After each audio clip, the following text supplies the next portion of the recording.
الله ينور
الشاف ديال غيبتي على الساحه الفنيه واحد شي شويه، بغينا نعرفوا شنو الاسباب.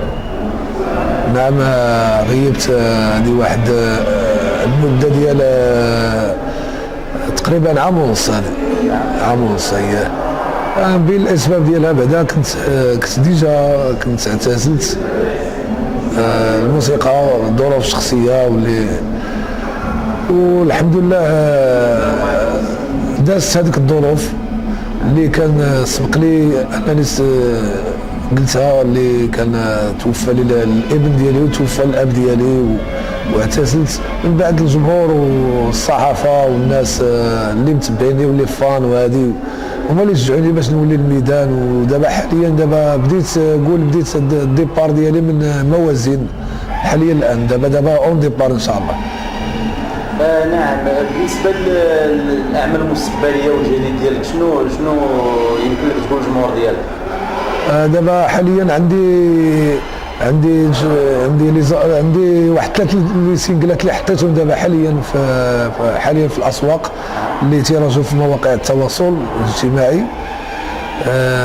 3 ديال السينجلات كل واحد بالعنوان ديالو. كاين حنا الفقراء، كاين زكاره، كاين اي ربي تحكم اللي عاودتها بالطريقه ديالي اللي هي ديال الشاب الهواري واري. الشاب ديالك كنا شفناك انك مريتي ببرنامج رشيد شو. نعم. خرجتي بواحد لا فيديو كتقول باللي ديك الهضره كلها اللي انت قلتي ما محملش المسؤوليه ديالها، حيت اصلا ماشي انت اللي باغي تقول ديك الهضره، تبان لك في الكواليس تقولها. شنو يمكن لك تقولنا على القضيه هذه؟ نعم صحيح، حيت كان ديجا صرحت مع الجريدات بانني عندي واحد المشكل مع رشيد شو اللي صرحت به. اولا تنبدا لك تنقول لك بان كان ديجا اتصل بيا رشيد العلالي، ما كنتش انا عارف هذا البرنامج هذه، حيت كنت شحال هذه واحد صافي لونطون ما كانش البرنامج معروف ديال رشيد شو. اتصل بيا قال لي غادي نلاقيوك مع بلال هذه. المهم ما عليناش، ناشت في يوتيوب بان كاين رشيد شو فريمون، وكاين الناس اللي النجوم اللي استقبلهم. والصراحه كنت مشوق انا باش نشارك في البرنامج ديال رشيد شو وعجبني الحال. لكن من بعد فاش مشيت لرشيد شو لقيت استهزاء بالشاب بلال المغربي من طرف رشيد العلالي اللي ما كانش عنده واحد الاهميه. كان به غير واحد السكسي اللي غيضرب هو كان به غير جلب الانظار والسكسي في المشاهده. المشاهده في رشيد شو بالنسبه ديال بغى يخلق البيز بالنسبه للمشاهده. كاين بلال الجزائري وكاين بلال المغربي، وبلال الجزائري ما كانش على باله بان راه بلال المغربي كاين، والجمهور شافني دونك قال لي الا بغيتي دوز دابا انا جيت قال لي انت دابا جيتي هنا لكازا بغيتي دوز، ها شنو الشروط اللي كاين، ها شنو خصك تقول، ها شنو خصك دير، ها شنو.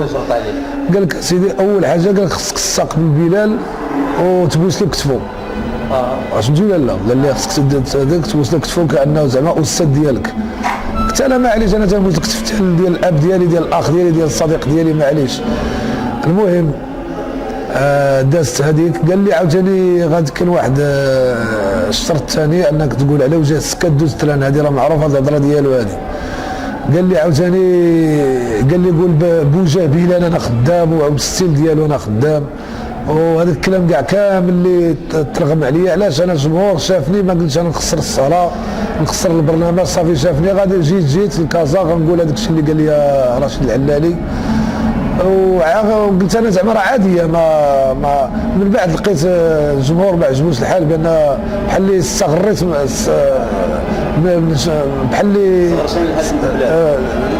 استغريت بالحجم ديالي فنيا من الحجم ديال البلاد ومن الحجم ديال استقبال بلال المغربي. وما الصراحه ما كانش واحد الاستقبال لان ما كان بلال داير له واحد الاستقبال مهم، وكان الصراحه ما عجبنيش الحال حيت كاس اتاي. انا جيت دابا سبحان الله جيت غير القريه ديال با محمد فيستيفال ديال السندوسيه، كلينا شربنا استقبلونا خلصونا تهلاو فينا، الصراحه كلشي داز مزيان يا سلام. هذه غير قريه ديال با محمد. ما ادراك بالقناه الثانيه اللي هي تتحمل واحد الشعار ديال داخل وخارج الوطن، عندها واحد لوغو اللي زعما اللي خصها تهلا في الفنان وتستقبل الفنان. انا قهوه ما شربتهاش في هذيك عند رشيد شو، وزائد استغلني واستغل البيز كما نسبه المشاهده وكان تيلعب على النسبه ديال المشاهده. وتنظن انا زعما الصراحه رشيد ماشي في هذاك الموقع ديالو، ما خصوش يكون هو تيستهزأ بالمغاربه. وكاين عندي لي فيديو، راه هادشي بالدليل راه كاين لي فيديو في يوتيوب، وعندي الدليل ان عديد من الفنانين اللي انتقدوا منهم سعيد ناصري، منهم بزاف منهم محمد الجن. كنعتبروا ان المرور ديالك في برنامج رشيد شو ندمان عليه. انا ندمت انني دزت مع رشيد العلالي، انا ما ندمتش على القناه الثانيه مع كل احترامات القناه الثانيه واحترامات الطاقم القناه الثانيه. انا تنبازي على واحد اللي كان غيهرس لي لا كارير ديالو، كان غادي يزيد. انا كنت غنعتزل كاع في خطره بالسبب ديالو. علاش؟ حيت الجمهور هرس لي لا كارير ديالي مع الجمهور، والجمهور بدا يستغر بالشاب بلال المغربي. ما كانش ينتظر هذاك كان تينتظر انني نهضر على راسي وهذه، وراه كنت شوف كيفاش. وفي التالي قال لي سير جلس مع الجمهور. فاش قال لي جلس مع الجمهور، علاش ما يديرش شي كرسي وجلس انا مع بلال؟ ولا دابا ما يمكنش، دابا ما يمكنلوش انه ينادي على الشاب بلال المغربي. علاش ما يقدرش؟ علاش ما عندوش علاش خصو البيز صافي راه حقق البيز، حقق نسبه المشاهده، واللي راه الناس كلشي تعرف بان تحققت نسبه المشاهده. بلال الجزائري بلال المغربي، دونك راه غتلعب على نسبه المشاهده. حقق هو اللي بغا، ولكن ربي سبحانه وتعالى يمهل ولا يهمل. ها هو الله سبحانه وتعالى هو كشفه بانه هو تستهزئ بالمغاربه. الدليل على ذلك بانه هو سقط من الانظار ديال الجمهور المغربي في مراكش دوغيغ، بان راه شتو شنو استهزاء بالمغاربه. راه شتو الشوهه اللي دار هو راه الانسان، راه الصحافه راه عارفه والجمهور راه عارف الشوهه اللي طاح فيها. حيت الله سبحانه وتعالى نرجعوا للموضوع ديالنا. نعم. اللي هو كنسمعوا في الكواليس باللي عندك مشاكل مع الشاب بلال الجزائري، يعني تقريبا اللي كيتصنت الاغاني ديالك غادي يقول باللي انت كترد عليه في شي دياسه. شنو يمكن تقول لنا على القضيه هذه؟ لا ما عمري انا الصراحه ما عمري رديت على الشاب بلال. ربما انا تنهضر على واحد الشخص اللي هي حاله غنائيه اجتماعيه، يمكن لك تهضر على هذا ضرك، هذا ما مشي عليا لا ضرني. زعما المجتمع واحد تيقول فيك تهضر، الاخر تيضرك تتغني عليه. الناس تيقولوا بان راه تيهضر على بلال الجزائري. هادشي اللي كيروج. لا انا ما عمري صراحه ما عندي حتى شي اغنيه تتمس بالشاب بلال الجزائري. علاش؟ حيت بلال الجزائري انا تعتبره كاستاذ ديالي الصراحه، وتعتبره فنان، وربما عنده واحد 10% ولا 15% من النجاح ديال الشاب بلال المغربي زعما الصراحه. دونك انا تنقول انا ما انا عنده مشكل مع المغاربه، مشكل مع الجنسيه، مشكل مع هذه، انا ما عنديش معاه مشكله، ولكني نقدر نقول لك عندي مشكله مع التصريح ديالو، عندي مشكله معاه حيت يمس بالوحده الترابيه، يمس بالوحده البلد المغرب، الوحده الوطنيه، بحال اللي مسني انا. والراي ديالي انا من راي الجمهور بغى يسمح له هي هذيك، ما بغاش يسمح له راه هي هذيك، انا مني من الجمهور. اما باش يقول لك شي واحد راه غنيت على بلال ولا هذا، راه ما عمري غنيت على بلال ولا شي حاجه، راه غنينا على المجتمع. وشحال من واحد تيقول لك بان تتغني لو ستيل ديال بلال. لا انا عندي ديسك واحد ديال بلال، هو امين يا ربي امين، انا عمري غنيت شي ديسك من غير هذا. اليوم في الكونفيرونس دو بريس اللي كانت في مهرجان السنوسي هنايا في قرية با محمد، فجرتي واحد المفاجأة من العيار التاقي اللي هي قلتي انك باغي تبعد على السي ديال الشاب بلال الجزائري. نعم، واش باغي تبعد من هذا السي حيت نتايا وليتي مقتنع انك باغي تعيش حياتك والارباح اللي النجوميه اللي باغي تزيد توصل لها راسك، يعني غيقولوا هذاك الشاب بلال المجدي ولا هذاك الشاب بلال المغربي، ولا مليتي من الاسئله ديال الصحفيين ديما نفس السؤال في اي؟ لا انا الصحافه ما عمري مليت بالاسئله ديالهم، حيت هما الصحافه اللي تيوصلوك للجمهور، تيبغيو يوصلوا واحد الرساله للجمهور، ولا تيبغيو يوصلوا الحقيقه. ما عمرهم قلدوني الصراحه، بالعكس. انا باغي ندير لا كارير ديالي. بلال المغربي راه ما يمكنش تحيد هذيك السميه، ما عدا باغي يحيدها الجمهور، بغا يدير انا كان السميه ديالي هلال الوجدي. الور الجمهور هو اللي لقبني ان تيشوف بان كاين بلال الجزائري، تنشبه انا البلال الجزائري. ولكن دابا قلتي انا بغيت تبدل الستيل ديالك، باغي فريمون انا باغي ندير الستيل ديالي. والدليل على ذلك انه راه كاين الالبوم 3 سينجلات دابا اللي حطيتهم راهم في المواقع، مواقع التواصل، لا في فيسبوك ولا في يوتيوب ولا راه كاين الجديد ديالي تما، وبلو ستيل ديالي وبالكلمات والالحان ديالي.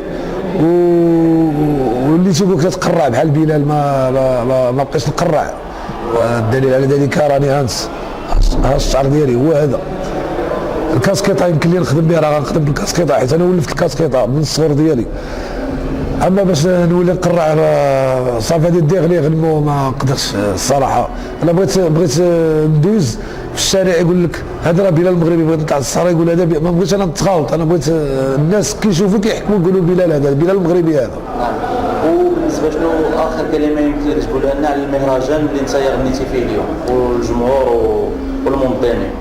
الصراحه اول حاجه تنشكر لو بريس، الصحافه اللي كانت حاضره بقوه، علاش هي اللي دعمتني بعدا، عطاتني واحد الدعم وعطاتني واحد الثقه في النفس باش طلعت للسين ديال الدوره السنوسيه، الدوره الخامسه، من ناحيه الاسئله، لا من ناحيه دعمهم للشاب بلال المغربي، المسانده ديالهم. تنشكر كاع الصحافه زعما الصراحه، وزعما تجاوب معايا الجمهور. وصراحه ما نقدرش نعبر لك الفرحه اللي في القلب ديالي على هذا الصراحه الليله هذه دازت ممتعه، ومع الفنان عبد العزيز الساتي. وشكرا بارك الله فيكم. والجمعيه السنوسيه قريه با محمد اش تقول اليوم هاد الناس اللي منظمين هاد المهرجان؟ الصراحه والله ما كنتش نظن هكا، جيت بروميير فوا هاد المره. هذا انا علاش عطيتكم السلام راه فيه معنى خالص، فيه معنى من القلب. تشكركم، وبكم باش تمشي الصرا، وبكم باش يطلع الفنان، وبلا بكم ما كاين والو. شكرا، ولا بروشين فوا ان شاء الله. شكرا.